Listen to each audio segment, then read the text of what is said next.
Matius pasal 25 ayat 31 sampai dengan 46. Apabila Anak Manusia datang dalam kemuliaannya dan semua malaikat bersama-sama dengan Dia, maka Ia akan bersemayam di atas tahta kemuliaannya. Lalu semua bangsa akan dikumpulkan di hadapannya, dan Dia akan memisahkan mereka seorang daripada seorang, sama seperti gembala memisahkan domba dari kambing. Dan Ia akan menempatkan domba-domba di sebelah kanannya dan kambing-kambing di sebelah kirinya. Dan Raja itu akan berkata kepada mereka yang di sebelah kanannya, "Mari, hai kamu yang diberkati oleh Bapa-Ku, terimalah kerajaan yang telah disediakan bagimu sejak dunia dijadikan. Sebab ketika aku lapar, kamu memberi aku makan. Ketika aku haus, kamu memberi aku minum. Ketika aku seorang asing, kamu memberi aku tumpangan.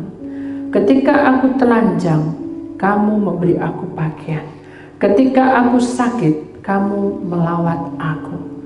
Ketika aku di dalam penjara, kamu mengunjungi aku." Maka orang-orang benar itu akan menjawab Dia, katanya, "Tuhan, bila manakah kami melihat Engkau lapar dan kami memberi Engkau makan, dan atau haus dan kami memberi Engkau minum? Bila mana kami melihat Engkau sebagai orang asing dan kami memberi Engkau tumpangan atau telanjang dan kami memberi Engkau pakaian? Bagaimana kami melihat Engkau sakit atau dalam penjara dan kami mengunjungi Engkau?" Dan kata Raja itu akan menjawab mereka, "Aku berkata kepadamu, sesungguhnya segala sesuatu yang kamu lakukan untuk salah seorang dari saudaraku yang paling hina ini, kamu telah melakukannya untuk aku." Dan Ia akan berkata juga kepada mereka yang di sebelah kirinya, "Enyalah dari hadapanku, hai kamu orang-orang terkutuk, enyalah ke dalam api yang kekal yang telah sedia untuk iblis dan malaikat-malaikatnya. Sebab ketika aku lapar, kamu tidak memberi aku makan. Ketika aku haus, kamu tidak memberi aku minum.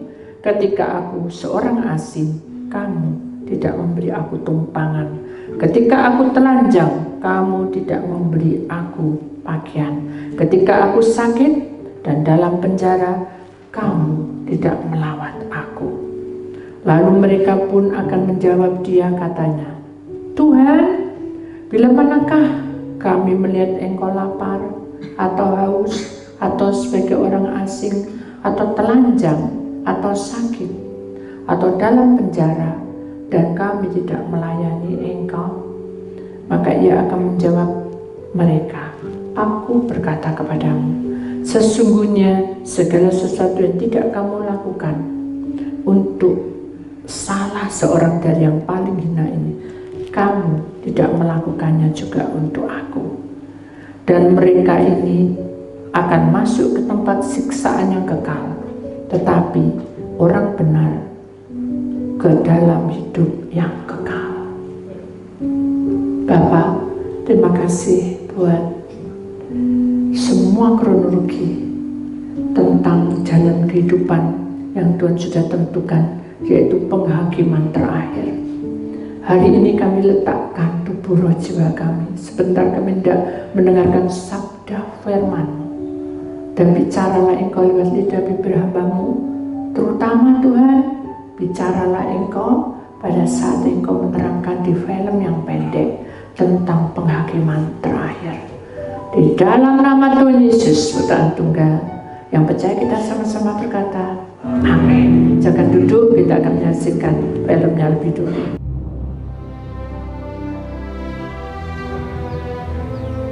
When the Son of Man shall come in his glory, and all the holy angels with him, then shall he sit upon the throne of his glory. And before him shall be gathered all nations, he shall separate them one from another, as a shepherd divideth his sheep from the goats. And he shall set the sheep on his right hand, but the goats on the left. Then shall the king say unto them on his right hand, Come ye blessed of my Father, inherit the kingdom prepared for you from the foundation of the world. For I was an hungered, and ye gave me meat. I was thirsty, and ye gave me drink. I was a stranger, and ye took me in. Naked, and ye clothed me. I was sick, and ye visited me. I was in prison, and ye came unto me. Then shall the righteous answer him, saying, Lord, when saw we thee an hungered, and fed thee? Or thirsty, and gave thee drink? When saw we thee a stranger, and took thee in? Or naked, and clothed thee? Or when saw we thee sick, or in prison, and came unto thee? And the king shall answer, and say unto them, Verily I say unto you, inasmuch as ye have done it unto one of the least of these, my brethren, ye have done it unto me. Then shall he also say to them on the left hand, Depart from me, ye cursed, into everlasting fire, prepared for the devil and his angels. For I was an hungered, and ye gave me no meat. I was thirsty, and ye gave me no drink. I was a stranger, and ye took me not in. Naked, and ye clothed me not. Sick, and in prison, and ye visited me not. Then shall they also answer him, saying, Lord, when saw we thee an hungered, or athirst, or a stranger, or naked, or sick, or in prison, and did not minister unto thee? Then shall he answer them, saying, Verily I say unto you, inasmuch as ye did it not to one of the least of these, ye did it not to me. And these shall go away into everlasting punishment, but the righteous into life eternal.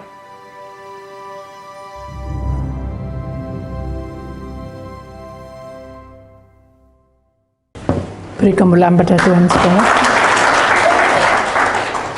Puji nama Tuhan. Tuhan baik sekali. Tema hari ini adalah penghakiman terakhir.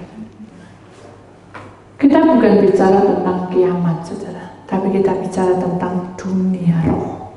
Bagaimana perjalanan penghakiman terakhir itu, dan apa intinya. Itu yang penting, karena kita anak-anak Tuhan tidak bisa hidup dengan asal aja, pokok Senin, Selasa, Rabu, Kamis, Jumat, Sabtu, Minggu ke gereja, atau setiap hari Senin atau Rabu atau hari lain pun kita pelepasan, tidak cukup. Atau mungkin rumahnya diurapi, tidak cukup. Kenapa? Karena penghakiman terakhir ini pasti akan kita hadapi. Tinggal menunggu waktu. Apa? Ya, jadi waktu itu milik Tuhan. Tapi waktu itu diberikan dengan cuma-cuma agar kita umur panjang sampai detik ini. Dan waktu itu juga yang menentukan kamu adalah anak Tuhan atau tidak. Dan waktu itu juga menentukan kamu apakah kamu percaya kepada Tuhan. Dan waktu juga menentukan agar kamu tahu bahwa rencana Tuhan itu sudah waktunya atau belum. Amin. Dan mari kita imani, karena anak manusia itu datang penuh dengan kemuliaan. Dan kemuliaan Tuhan itu dinyatakan bagi setiap orang yang berfungsi, bersatu di dalam satu lingkup bersama dengan tatanya. Tatanya itu apa? Tata kemuliaan dan memuji dan membesarkan nama Tuhan setiap hari dan setiap detik. Bisakah? Ya, Bu. Kenapa, Bu? Nah, ya apa? Tampes. Terus apa lagi? Utangnya kayak. Terus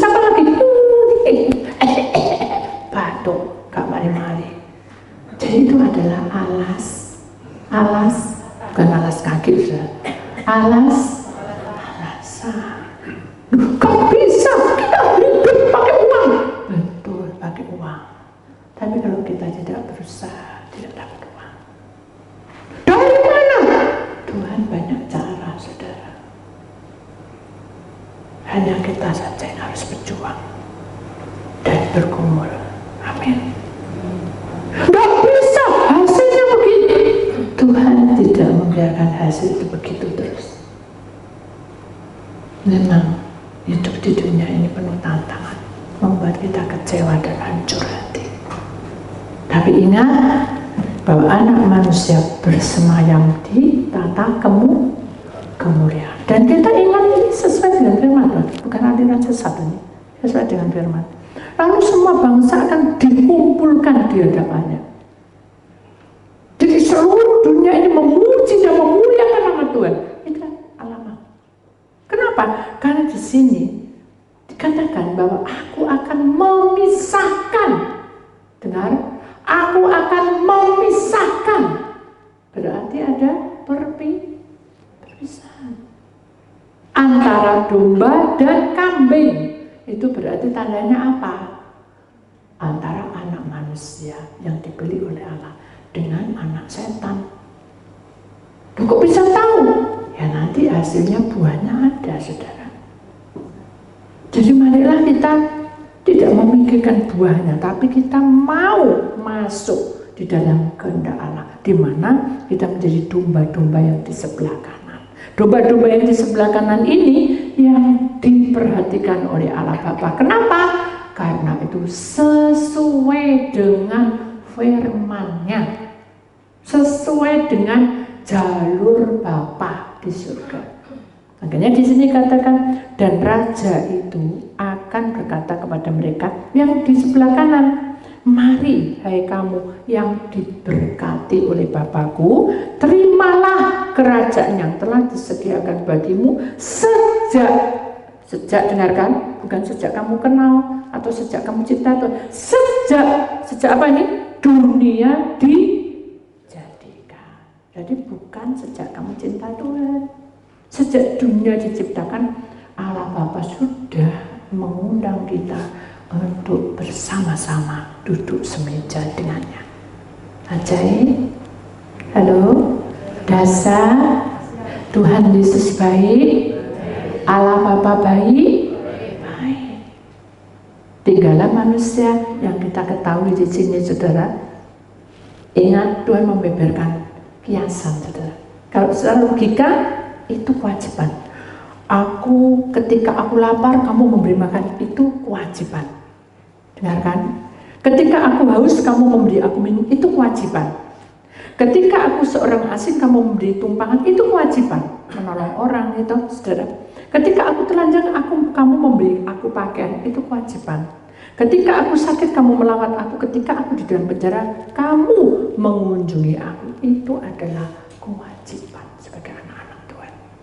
Amin.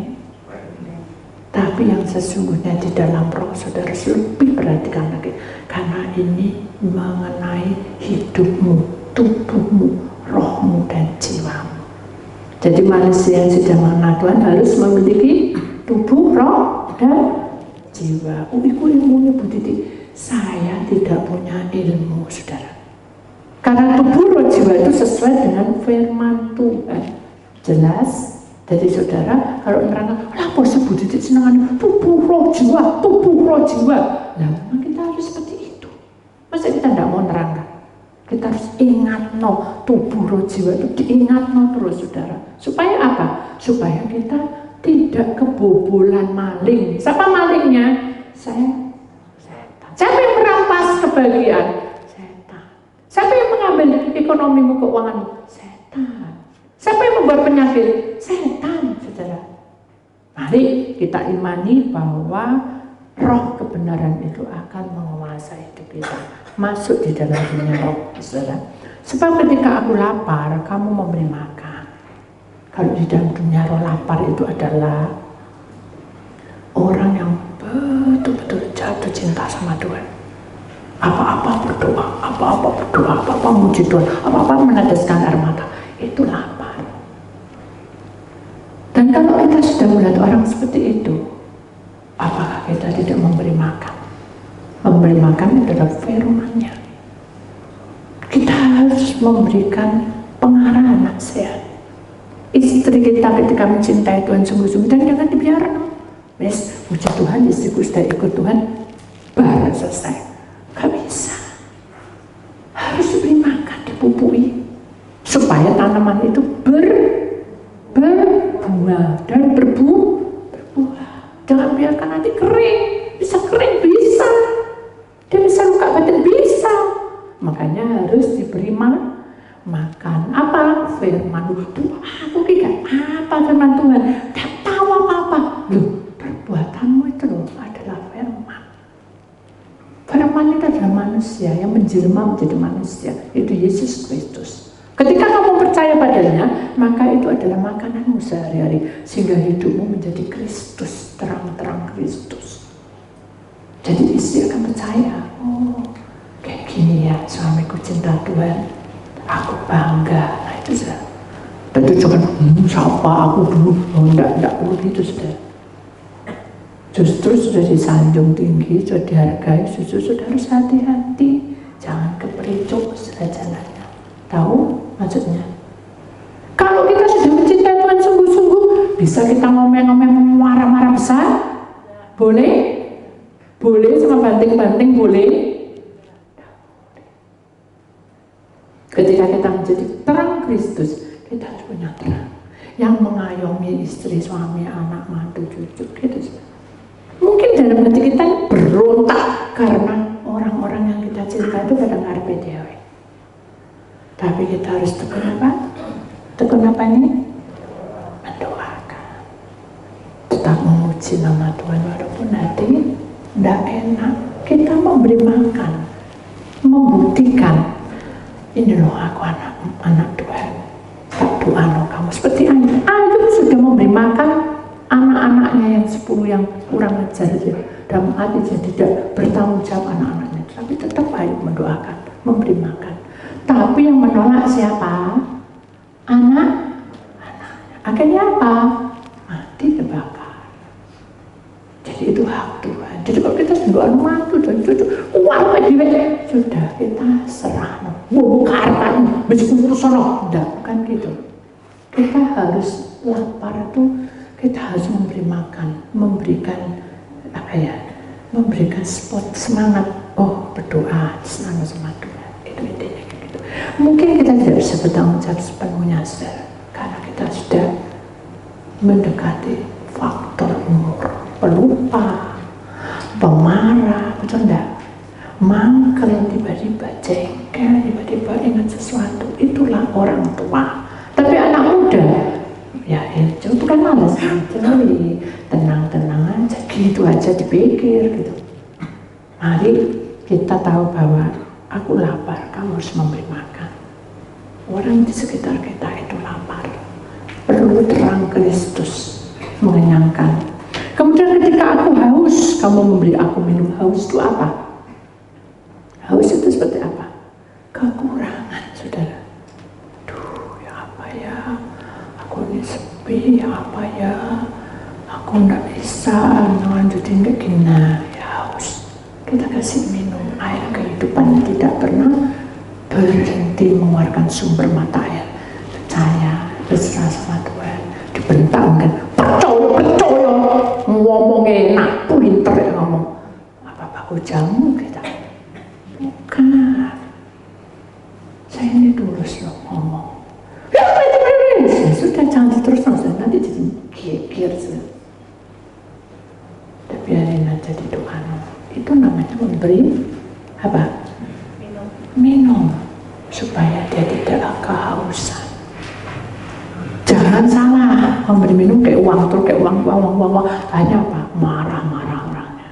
Karena bisa kasih uang, tidak dikasih uang. Sing salah siapa? Karena kita mendidik salah. Dalam kekurangan kita minta air hidup dari Tuhan. Caranya apa? Serahkan sama Tuhan, minta pimpinan Tuhan, ajak dia doa. Dia tidak mau, ya sudah. Kamu bukan urusan kita. Berdoa, berserah sama Tuhan. Sudah, daripada ramai, diam saja. Karena itu yang terbaik. Tuhan tidak ada di dalam tempat Alkitab ngeyel, marah-marah, tidak ada.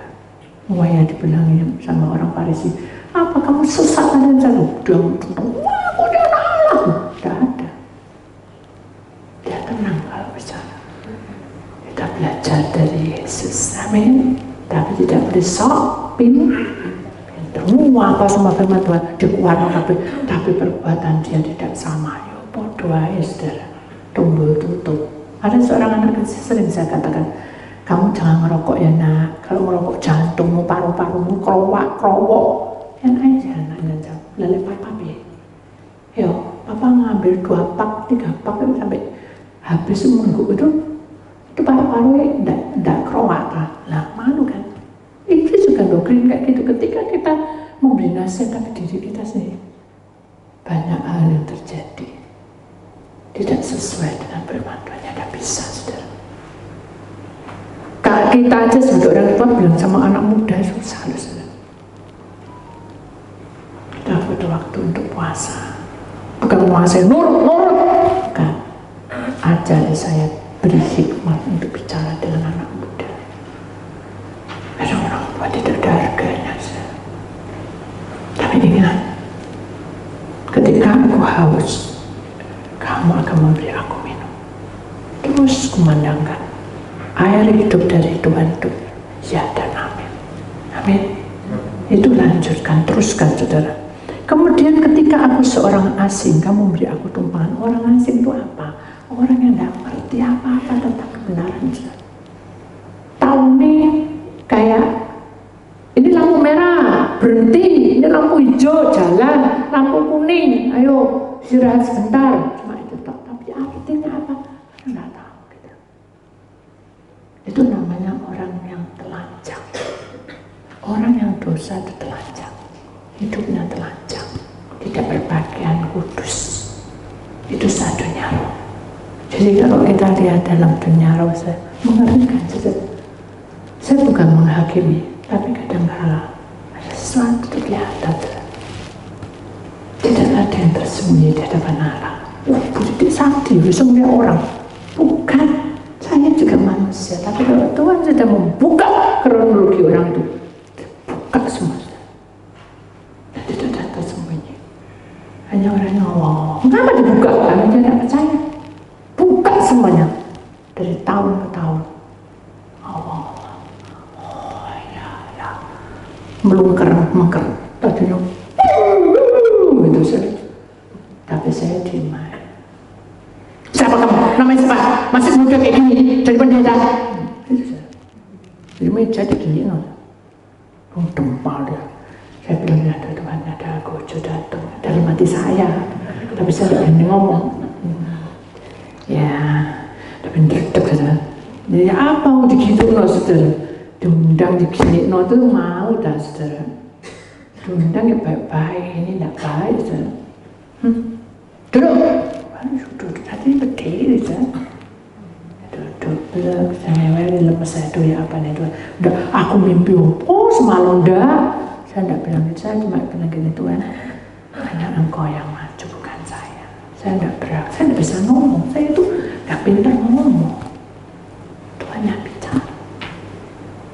Tuhan tenang anakku, dalam hati saya tenang, siapa namamu? Gitu, kayak penghakiman. Bukan penghakiman terakhir, penghakiman di meja bundar. Meja bundar. Oh, nama saya Bu Titi. Kok di sini Desokmi? Desokmi itu namanya harus ke KTP toh. Kalau pergi ke tempat pesawat kan harus sesuai KTP. Kok gigi jadi kok gede-gede ya, terus kok mau nyokot lah, gede, bisa dia telanjang. Sepertinya dia benar sudah, tapi dia telanjang. Masa saya mau biarkan? Saya diam aja.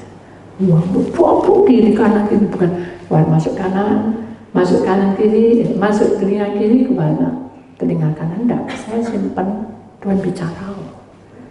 Saya masukkan bicara gitu. Aku udah mau bicara-bicara, di mulut saya tertutup, terkatup. Dia cuma bilang gini, bener di tempatku ada genderuwo. Kamu tahu kayak genderuwo? Nah, kalau saya mau bicara, bisa. Saya koma, saya ketemu dengan setan-setan itu. Dan ada kesaksiannya saya. Tapi saya tidak bisa ngomong, saya diam. Ini kemudian orang dibentak-bentak gitu saja. Hamba Tuhan. Diam. Sudah, aku sudah bicara. Cari tahu kamu. Ini jadi gebrak-gebrak gitu saja. Saya mengambil nafas. Dan waktu ini sedang mati saya.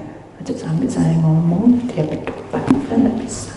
Saya angkat tangan, saya bilang itu Tuhan. Cuma bilang gini Tuhan. Mari kita melipat tangan dan berdoa. Untung tidak ada laler masuk. Ngomong begini. Aku ngoceh-ngoceh dulu. Marilah kita berdoa.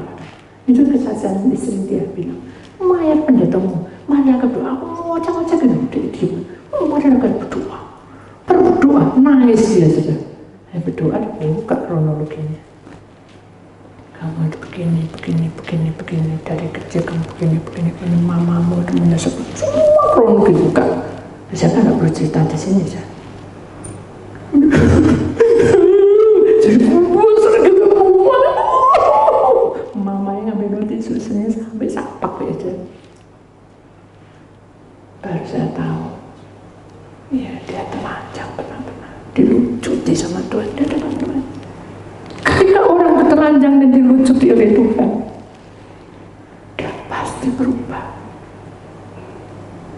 Karena dia mendengar suara Tuhan. Malam ini, minta Tuhan telanjang hidupku. Aku mau sucikan dan kuduskan. Karena aku perlu Engkau. Amin. Jangan sia-siakan hidup saudara yang mendengar.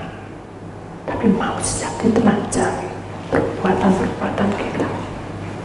Pada waktu dia sudah betul-betul pasrah. Dan dia bilang apa? Aku tidak tahu apa yang harus aku lakukan. Dangu di muka saya sampai pingin mundur. Sabar, duduk sing tenang. Aduh, Tuhan yang bicara ini. Duduk dia, terus berjam-jam. Hanya Tuhan berkata, serahkan semuanya pada Tuhan, dan aku akan menata kembali rumah tangga. Begitu dia mengikutinya, semua berubah. Dan kebahagiaan diraih hidup mereka. Siapa yang suka cita saudara? Tuhan Yesus. Siapa yang senang dan bahagia? Orang itu berubah. Mari kita buka hati kita. Siapkan hati kita. Karena hidup kita ini selalu telanjang karena perbuatan kita.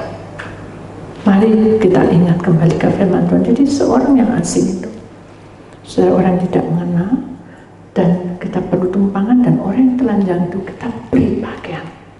Ketika Tuhan sudah melucuti, Tuhan beri pakaian yang kudus, dan hidupnya berubah total. Siapa yang tidak mau? Kita pun mau, saya pun mau. Di sini juga dikatakan kamu memberi aku pakaian. Ketika aku sakit, kamu melawat aku. Ketika aku di penjara, kamu mengunjungi aku. Apa artinya? Sakit itu adalah kebobrokan tubuh kita. Tubuh kita ini sakit, terus apes, terus itu sakit. Kalau sudah posisi seperti ini, harus ada lawatan Tuhan lewat kita. Dan mungkin Tuhan bilang, seperti ketemu dengan Paulus, mengapa kamu menganiaya aku? Tidak mungkin. Orang yang terdekat kita inilah seorang Kristus, terangnya Kristus yang melawat orang itu supaya dia tidak sakit. Kenapa apes-apes terus? Berdoa. Jangan tersalah langkah, saudara ya. Tidak ada di sini. Aku nurubar kehilangan uang, tabrak anakku, mari ketemu apes tuh. Ayo tak ajak nih pendeta, jos jeneng Ibu Titi. Nah itu benar apa salah? Halo? Salah loh saudara, nerang mau gitu. Ayo kita datang ke gereja ya. Mungkin kamu butuh pelepasan lagi, ibu saudara. Nggak perlu, Bu Titi gak usah ngomong apa-apa. Kamu doa kok ngerti semuanya.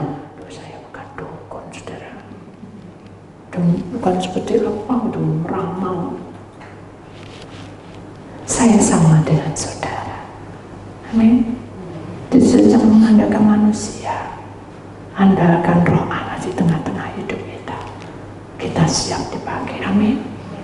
Demikian juga di sini dikatakan penjara itu adalah orang yang terikat, bisa terikat narkoba, bisa terikat perzinahan, terikat kuasa kegelapan, terikat dengan kawin dengan setan. Itu ada.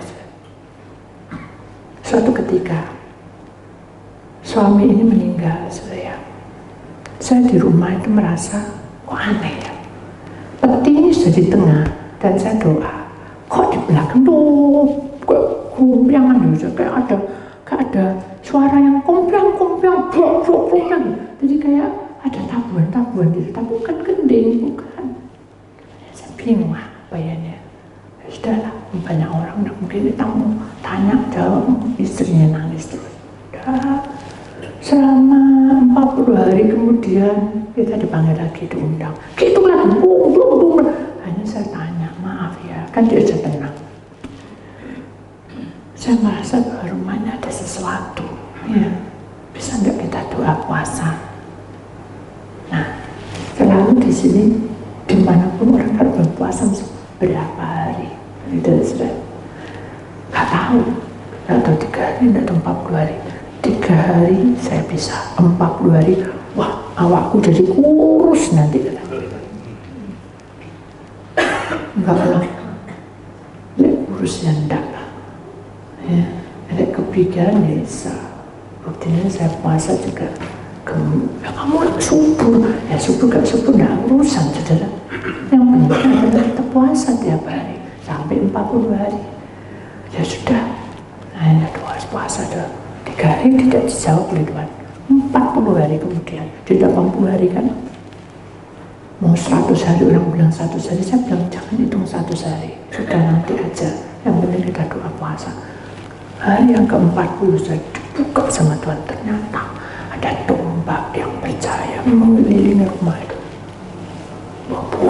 Putar segini tombaknya, putar wes, pus gitu. Waduh, kok aneh ya, mana aku enggak pernah kelihatan tombak. Ya sudah, kita datang aja. Hanya suatu ketika memang saya diundang lagi datang ke sana. Dan saya bilang, ada gak di sini jimat, menyimpan jimat? Waduh, aku enggak tahu. Ya udah kita doa aja. Bila Tuhan kehendaki, pasti Tuhan beri jalan. Karena Tuhan itu Maha Kasih dan Tuhan itu Maha Tahu. Dia mati di atas kayu salib untuk menebus hidup kita. Hal-hal seperti ini pasti terbuka.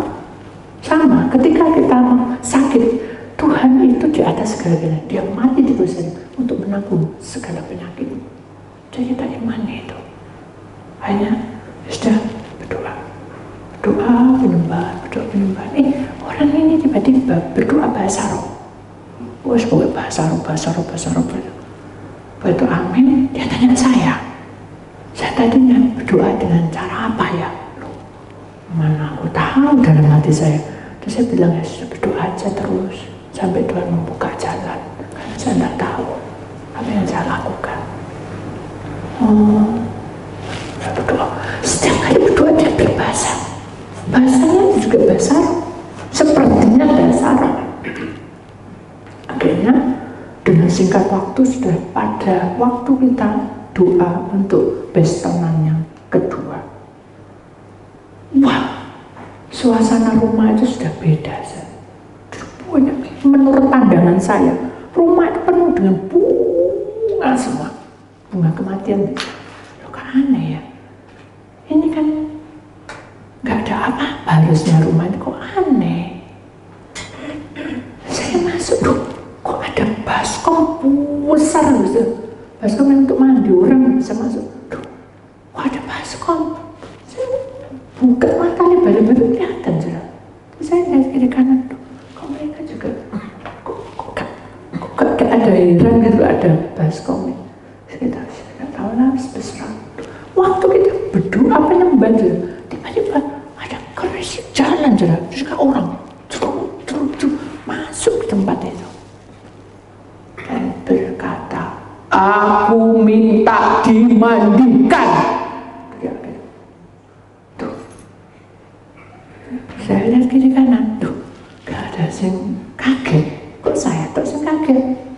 Saya berdoa, Tuhan, apa yang kau lakukan dalam hidup saya tidak tahu maksudnya. Dibuka kronologi itu. Karena sini waktunya mandi, tepat pada waktu ini. Aduh. Terus apa Tuhan? Berhentikan, kata Tuhan. Nuh, contohnya apa kan gitu? Nyanyi, nyembah, buat misbah pujian, tata kemuliaanku yang bertata di rumah ini. Gitu. Saya bilang, ayo kita tidak ada firman hari ini menyembah. Menyembah. Genteng tengah itu pecah, buah.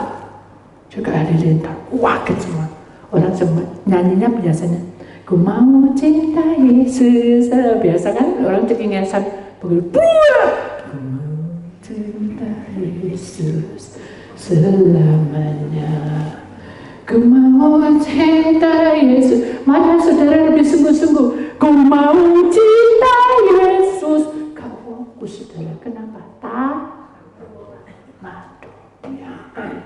Takut tak saya perang dewa ini.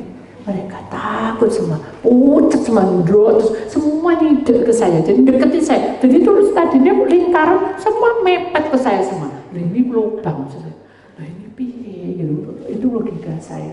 Ini apa nih? Ini dalam hati saya, Tuhan, tolong ini apa? Tenang no mereka. Kan yo aneh kayak gini tuh. Makanya saya melihat ada di depan, ini kan pintu buka, sana kan yang bergerak di belakang, pintu buka. Dari langit saya lihat ada malaikat menunggang kuda. Cepat, tapi dengan pujian. Haleluya, haleluya, sokonama, sikelemati, haleluya, bahasa roh. Begitu dia masuk, saudara, orang itu sudah kayak bisa kayak bukan sulam. Orang yang tadi yang ngelumpur ke saya itu bisa kembali lagi ke tempatnya masing-masing. Tuhan tata. Siapa yang nata? Bukan dia, bukan mereka. Mereka yang dorong lagi, bulat lagi lingkaran. Dia dimenterai, rapi, tenang, nyembah semua. Nah ini malaikatnya dideketi mereka satu-satu. Nyembah. Akhirnya keris gede itu besar sekali, menyerupai ular. Kayak kobra, besar, matanya merah. Ini lidahnya siap menjulur ke saya, karena arahnya ke saya. Saya cuma bilang ini, kalau Tuhan izinkan saya sekali menghadap Tuhan, alias mati, saya pasrah. Tapi kalau bukan, Tuhan yang bertindak, bukan saya. Saya nyanyi, menyembah, tak serana. Begitu dia masuk lagi ketiga, malaikat. Itu namanya malaikat Mikael. Tuhan selalu bilang itu, dia pakai sarung pedang yang bertulisan kebenaran, roh kebenaran, langsung jebret, lidahnya kepotong, langsung terus hilang kayak asap, hilang persis di depan samping saya kanan. Begitu ularnya sudah kepotong, langsung ciut jadi cilik, kecil, jadi tombak persis di depan. Kemudian mundur persis di tempat yang lodek. Begitu sudah selesai, perangan selesai, amin. Semuanya, semua hamba-hambaan semua ke perang, kayak perang sudah. Saya bilang, sudah, saya serahkan pada tuan rumah. Mereka ngasih makan loh, saya bilang sama orangnya, yang tuan rumahnya, saya boleh lihat kamar yang ada di situ? Jangan. Kenapa? Gak boleh sama-sama saya tidak boleh buka. Harus buka. Harus rapi. Kalau mandi harus berkati. Ya, tapi tidak ada apa-apa ya. Tidak apa-apa. Kamu percaya Tuhan adalah anak Allah. Dalam Allah akan menyertai kamu. Ingat. Kamu ini dipenjara, diikat oleh kuasa itu, sehingga kamu tidak merasa kebahagiaan. Nangis ya, benar. Saya punya anak selalu mati. Diambil itu sudah. Ya sudah, sekarang mau apa lagi? Serahkan sama Tuhan ya. Saya tidak ragu. Makanya kalau ini ikut Tuhan tidak boleh setengah-setengah. Firman Tuhan berkata, kalau kamu suami-suamiku, kamu tidak akan kenal aku. Apa? Kenapa? Kalau suami-suamiku, kenapa? Tuhan tidak kenal. Iblis yang ambil alih. Ya, aku tidak suami-suamiku, baik siap dibuka. Begitu dibuka, auranya mengenai muka saya. Juga kesiram panas, tapi dalam nama Tuhan. Tuhan benteng. Malaikat saya malaikat dan menutupi saya. Tapi anginnya ambus gitu, saya tutupi. Tutup. Saya tenang. Terus saya lihat, ya tombaknya ada, kerisnya ada, semua ada. Banyak. Saya bilang, Tuhan segini banyak itu dari mana? Mau dibuang di serem. Tidak apa-apa. Aku akan bertindak. Baik. Buang semua. Roh penguasa, buang semua. Sudah jadi kayu biasa. Terus mau diapakan? Bakar aja di hutan. Kenapa tidak di rumah? Bisa masuk. Oh ya, hanya bakar. Kayak Tuhan bisa menentukan. Jadi itu ada tukang kayu juga. Dan dia bilang, saya siap untuk bakar. Saya juga tidak suka ini. Bakar. Kayak selesai. Nah, itu jadi orang yang terikat seperti orang di penjara. Maka itu kita harus mengunjungi, memberitahu. Mengunjungi itu memberitahu, memberi kabar ya, bahwa kamu tidak boleh kayak gini. Itu ada nasihat-nasihat. Itulah yang Tuhan mau. Makanya orang-orang benar itu akan selalu bertanya. Ini murid Tuhan Yesus kan tanya. Orang-orang benar itu akan menjawab, dan Tuhan, bagaimana aku bisa melihat engkau lapar apa-apa? Tadi kan sudah saya terangkan. Paham saudara mengenai itu? Lapar, haus, apalagi orang asing, ya.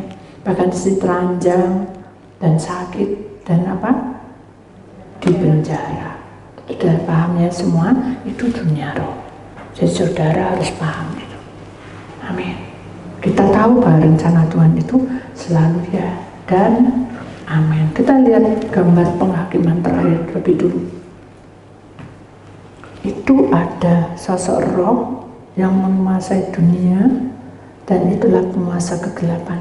Dia berputar mencari mangsa, dan manusia akan diambilnya. Itu akhir zaman, di mana penghakiman terakhir itu manusia harus punya keputusan, ikut Tuhan atau ikut dunia.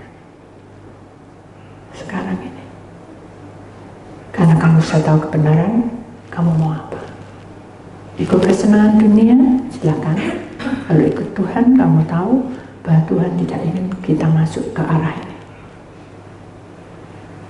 Terus apa? Ada ikut dunia, mau aku di dunia. Maksudnya ikut dunia adalah ikut penguasa-penguasa yang tidak benar. Pergi ke hal-hal yang tidak baik, memakai hal-hal yang tidak baik, itu tidak boleh. Sudah paham? Sekarang kita masuk ke gambar kedua.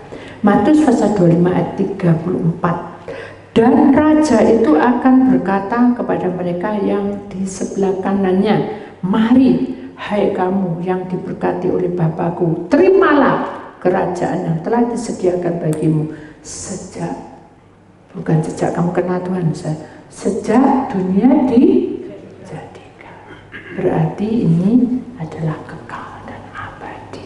Mengapa di sebelah sini ada jam waktu yang membuktikan apakah kamu masih setia pada Tuhan atau tidak.